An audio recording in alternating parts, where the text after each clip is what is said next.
We're taking this, we're taking this, we're taking this, we're taking this, we're taking this, we're taking this, we're taking with a pinch of salt. Welcome, dear ERA community, to another sizzling episode of A Pinch of Salt. I'm your host, Dr. George Kosmadakis, a nephrologist from France, ready to sprinkle a little knowledge and spice up your day with the help of eminent guests.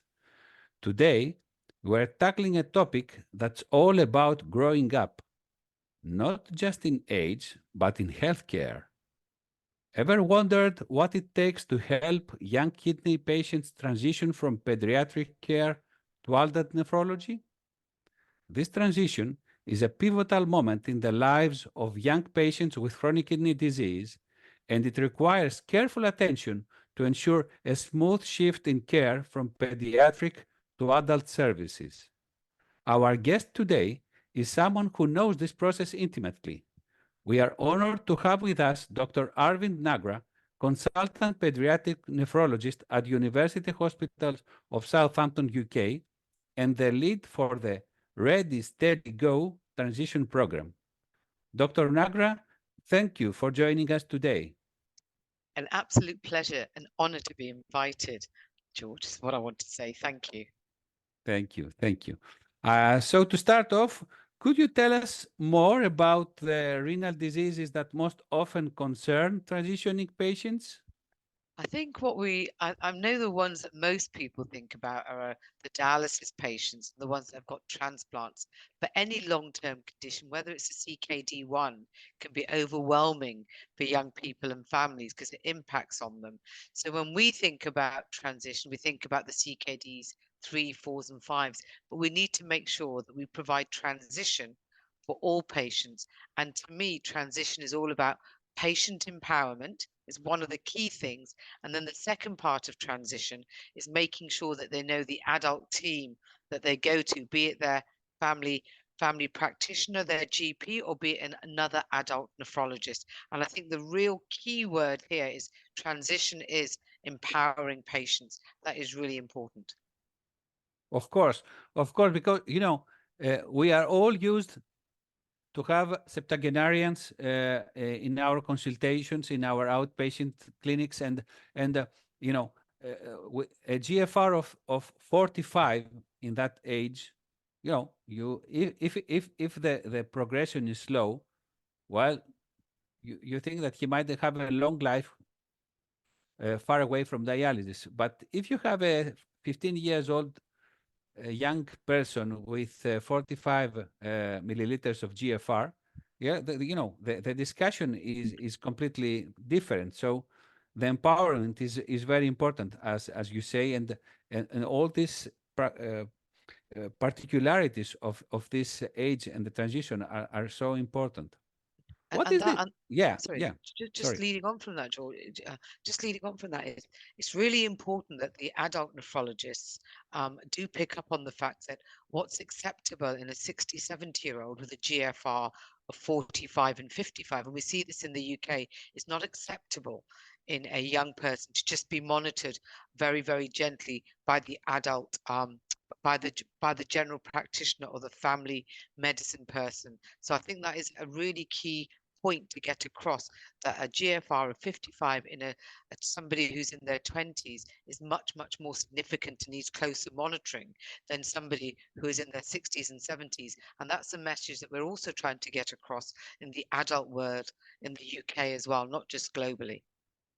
That's very important, because, we have a series of patients who are coming one after the other, and we should be able to change the software with which we are functioning when we have in front of us young patients. And this is very important. Yeah. And one of the things that we do with patient empowerment is if we empower the patient during the transition process, they can then use their voices and say, actually, in the pediatric service, they said with a GFR of 55, that is not okay, and I need follow-up, and this is the follow-up I need. So if they're coming into the adult service, no offense to the adult service here, is if you have a junior doctor or somebody else they see in clinic, they can say, and use their voice and say, actually, my follow-up needs to be with you for these reasons. And here is a letter that actually outlines all this. So we as pediatricians need to make sure we empower the patient, but write it in letters so they've got documentary evidence that they can take through into adult service. Every time I do a new podcast, this pattern is coming more and more. I'm delighted to find out that everywhere we are transitioning from uh, um, medical-centered follow-up to patient-centered follow-up, and patients have their voice. Patients are active participants in this, and what you are saying about patients asking to be followed correctly, and knowing how the follow-up must be scheduled.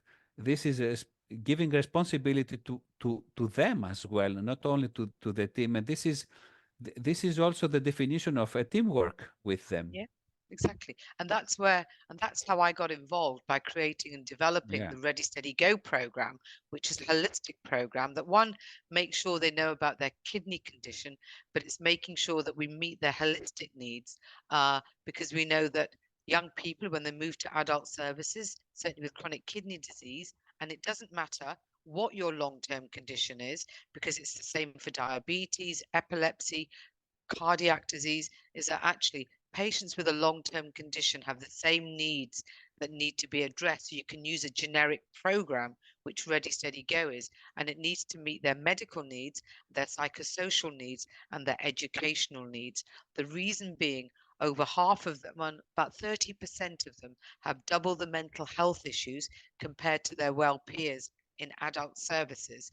Few of them are in relationships and more are unemployed. So when we look at our patients, it's all well and good as making them medically fit, but if we don't address their psychosocial needs, I think that we are failing them.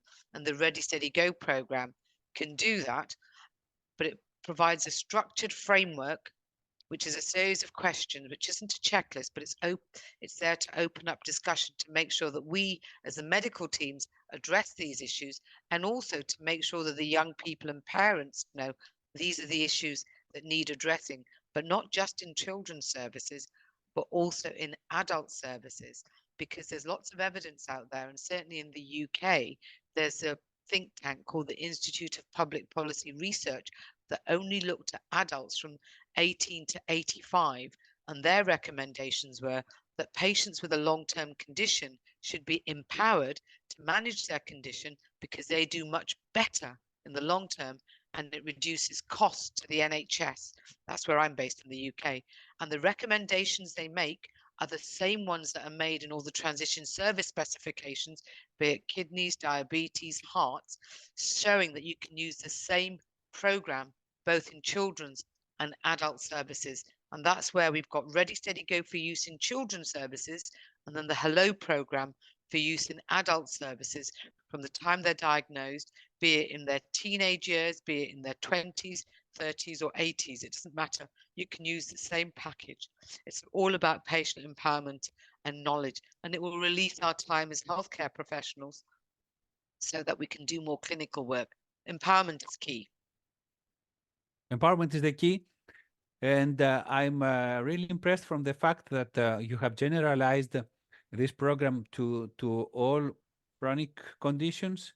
And it's not only the transition, but also the adult to adult, if you may, transition as well, if there is any.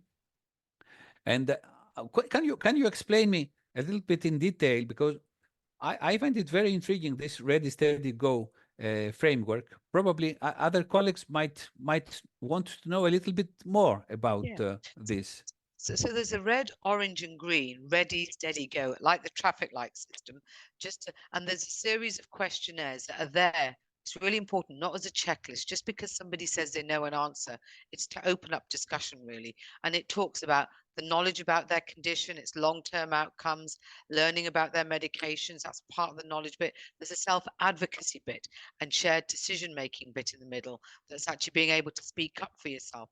So there's something called the Ask 3 questions that we use that allows patients to have a voice, saying that with any decisions that they're involved in their care, because we know that patients that are involved in their care and decisions about their care are much more likely to stick to those treatments and managements. So there's this poster, if you go onto the website called www.readysteadygo.net, you can see all the questionnaires there. And so with that, the asked 3 questions are: what are my choices? What's good and bad about each choice? And who can help me make a decision that's right for me? And we should be framing our discussions and choices around that, even when there is no other choice, because there's always a choice to do nothing, but then you have to explain those consequences. So the premise of the Ready, Steady, Go is that you've got a series of questionnaires that covers knowledge, make sure they've got self-advocacy, also healthy eating, or the sex, drugs, and rock and roll, where sex is, sex is very important, but not often covered, and a very difficult topic to cover. But so and the questions are very broad as well. And I'll give you an example in a second. It's also making sure there's a section that covers education and the psychosocial issues. How are they coping with their emotions? And the questions are broad. So it can be any long-term condition. So it says, like, with the knowledge bit, it's: I know about my condition. I know about my medication. And then there's, with the sex bit, the sex, drugs, and rock and roll, there's a question that says: I know about the impact of my condition and medication on parenting and pregnancy. So then we as healthcare professionals home in on the bits that are relevant to our condition. So with that one, with the pregnancy one, I would talk about the inheritance pattern of a disease, which I think is important. I would talk about, with some of the girls, about if they're on enalapril or MMF, that they need to stop that because it harms the development of the babies. The other thing is allows patients to ask questions, and you can ask difficult questions, such as those with posterior urethral valves. I'm going to talk sex now, and I'm going to say, so we have a young man, let's say he's 17, and he sees me and 3 other colleagues, and this is a true story. And I say to him, Bob, are you masturbating? And he's going, yes. And I said, well, is it dry? And he says, yes, it is dry, because he's got posterior urethral valves and they can have retrograde ejaculation. And I said, well, how do you know that's a problem? And he goes, well, for the last 2 years, my friends have been talking about dumping their load, which means producing lots of semen, and I haven't been. And I've said, well, why haven't you not talked about it before? You see my other 2 male colleagues.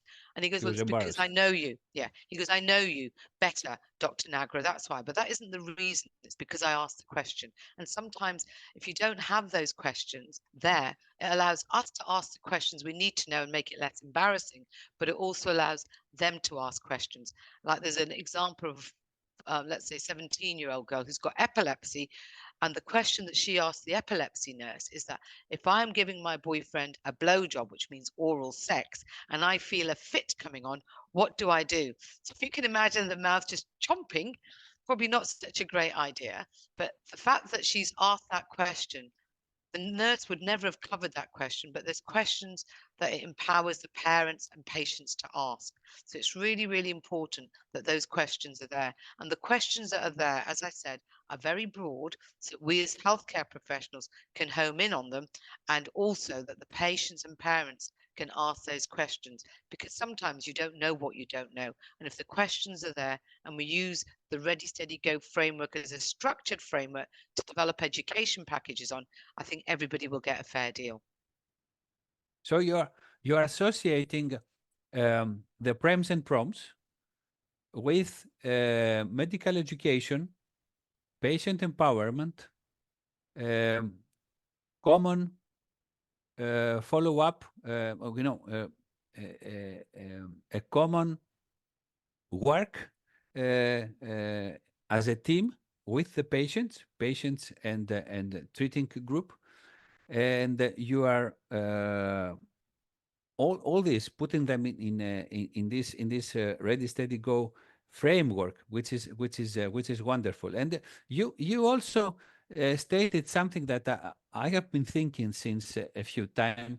At what point sometimes this disease, sooner or later, is becoming as well a social disease, and we are, even if we don't know about it, we are social nephrologists at the end of the day sometimes. Totally And agree with you. what is the usual age that the most is the most appropriate to make this transition?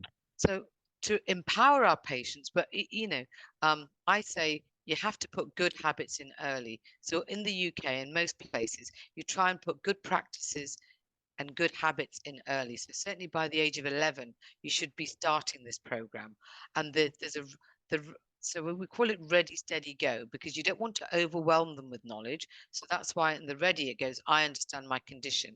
In the steady, which you check in a couple of years later, I understand the words, terms, and procedures relevant to my condition. And then at go is when you say that, you're confident in the management of your condition. So the questions get a little bit more in depth as you go through the Specific. program. Yeah, more Specific. Yeah. specific. Yeah, exactly. Yeah. And sex isn't really going to be that important at 11, but much more important at 14 and Yeah. 16 and 18. Yeah. Yeah. So when people, if you think about empowerment, we say you start the program at least when you're 11, and then you just work through the program in stages. And if you do it in small bite-sized pieces, the questionnaires look long, but when you look at it, you think, actually, I'm already covering a lot of this. It just provides structure. So it shouldn't take that much longer. And by the time they get to go, they can do a lot of it already. So, and I start seeing the young people on their own when they're 11, and then the parents always come in, because you can get discrepancies within between a young person and what the parents feel. The young person says, I'm doing everything, and the parent goes, no, you're not. They're not really taking their medication as prescribed, but they learn as they go along, and that's really important. And then what I also do, and I'm sure others do as well, is that I start writing my letters to the young person, copying in the parents and the rest of the multidisciplinary team. So I say, with your condition, you're at risk of developing hypertension, open brackets, this is high blood pressure, or protein in the urine, this is called proteinuria. So then they can get familiar with the terms as well, and they found that empowering. And when you say, when would I start empowering patients? Actually, I don't use the ready, steady, go with them, but I've got 6 and 7-year-olds who can actually tell me what medication they're on, why they're on certain transplant medication and their fluids, and they just love it. So it's never too early to start, but the structured program, I would say, start at the age of 11. And with regards to informing the adult team, because this is something that I heard recently, is that the nurses say, well, do you know what? The adult team aren't seeing them quick enough. We can't fit them into their appointments, but the adults are overwhelmed with patients. So you need to say, so we've set up a program called the 16 plus moving on up together pathway, where at the age of 16, we are informing young people that they need to move. They will need to move at the age of 18, and we need to make a decision together about where their care will be in adult services, be that their primary care, their GP, their family doctor, an adult nephrologist in the same center, or an adult nephrologist elsewhere. We have discussions about this and say, do we need joint appointments? And if there's adherence issues or they're complicated, you want to make some joint appointments with the adult physician in the pediatric setting, ideally, even if that's virtually, so they get to know each other. And then what we then do is agree on the number, and then what we then do is write a letter at the age of 16 saying, this is what we've said using the moving on up together pathway. We have agreed that your care will be Dr. So-and-so in so-and-so hospital. You'll be moving around your 18th birthday, which is approximately 18 to 20 months away, and I will write a referral letter. And then we write to the adult nephrologist to say, it'd be lovely if we could see this young person jointly. They would like 2 appointments in children's services. So can we organize this either face to face or virtually? That's fine. And but the anticipated date of transfer is here. And these are the key issues. You highlight adherence issues, because if they're not adherent in children's services, they're not going to be adherent in adult services. So they will need closer follow-up. And you'll also need to make sure that the adult team are aware of this, because they need to follow that relationship, because they will need close monitoring in adult services. And with that, we then document it in an electronic digital record, because Ready Steady Go is now available in a digital format that meets GDPR and data protection information assessments. And we're going to be trialing that across Europe as well. Certainly in France, I'm speaking to some pediatric nephrologists that are interested, and we're doing this across the UK, in the UK as well. And it will give you a database where patients are on the program. It will also give you a database of, are they doing these processes? Are the processes happening? And then you can see what's happening in adult services in the long term as well. But the diabetes data is actually very positive for this. They've halved their diabetes related emergency admissions, and their HbA1Cs are much better controlled than they were off the program. So the evidence is there. Of course, prevent in order to treat. What is the role of paramedical teams, nurses, psychologists, dietitians in this transition? Yeah, so they all have a role to play. You can't do everything yourself, which I Of think is course. important. So if they're talking about diet and making sure, say, some of our chronic kidney disease patients have, a really specific diet and they have nutritional requirements and feeds, they then link in with the adult MDT to make sure that they are handing them over. And what they do with the program is they tick the bits that they have done so that we don't have to talk about the diet within the program to make sure. So there was a speech and language person who talked about something else. She goes, well, I don't want to be talking about sex and reproduction. Never in a million years would I be expecting the speech and language person to be talking about sex and reproduction. That is something I would be expecting to do, or the CNS team would be expecting to do, and I wouldn't expect the dietitian or the pharmacist to be doing that either. So everybody has a role, and it's an MDT approach. But if you haven't got your MDT and you haven't got your a transition clinic, we as physicians still need to make sure that we are empowering our patients, meeting their needs. And if we can't do it one-on-one, we should be signposting them to resources because those needs do need to be met. Empowerment. Thank you very much, Arvind. Well, I will pass now to the famous personal question. And well, it was a wonderful journey of transition. Well, if you were transitioned in in a desert island, which book, luxury item, and 2 songs would you take with you? Well, I would, I'm at the moment, I love my psychological thrillers. So I would take at the moment, the one I'm reading at the moment is a Jonathan Kellerman book. And I know I love these because I gave up a dinner date so I could stay up all night reading them because I am obsessed just with psychological thrillers. So I love those. With regards to music, the one that I always remember, which is a ridiculous song, is, oh God, it makes me sound so uncool, is is Brian Adams, Summer of '69. Because when we I have love that, it. I everybody love it. jumps up and down, and my Yeah, family always loves it, and they always love it. think of us. And I do love Dolly Parton. You can never Me get too. enough Oh, yeah. country and western, so that would be fine. And then Perfect. with regards to luxury items, I don't know. Maybe a phone, so I know you're going to say you can't do this, so I love family and friends, and I love that social interaction, so something like that. Social interaction. Yeah. Well, perfect. Perfect. Well, thank you so much, Arvind, for sharing your expertise and insights today. The transition from pediatric to adult nephrology care is such an important part of a young patient's healthcare journey, and it's clear that a well-structured approach can make all the difference. I hope our listeners have found this discussion helpful. Please remember, A Pinch of Salt is available on all major platforms, so you can catch up on previous episodes or listen again for more details. Thank you for your time, and we look forward to seeing you in the next episode. Take care.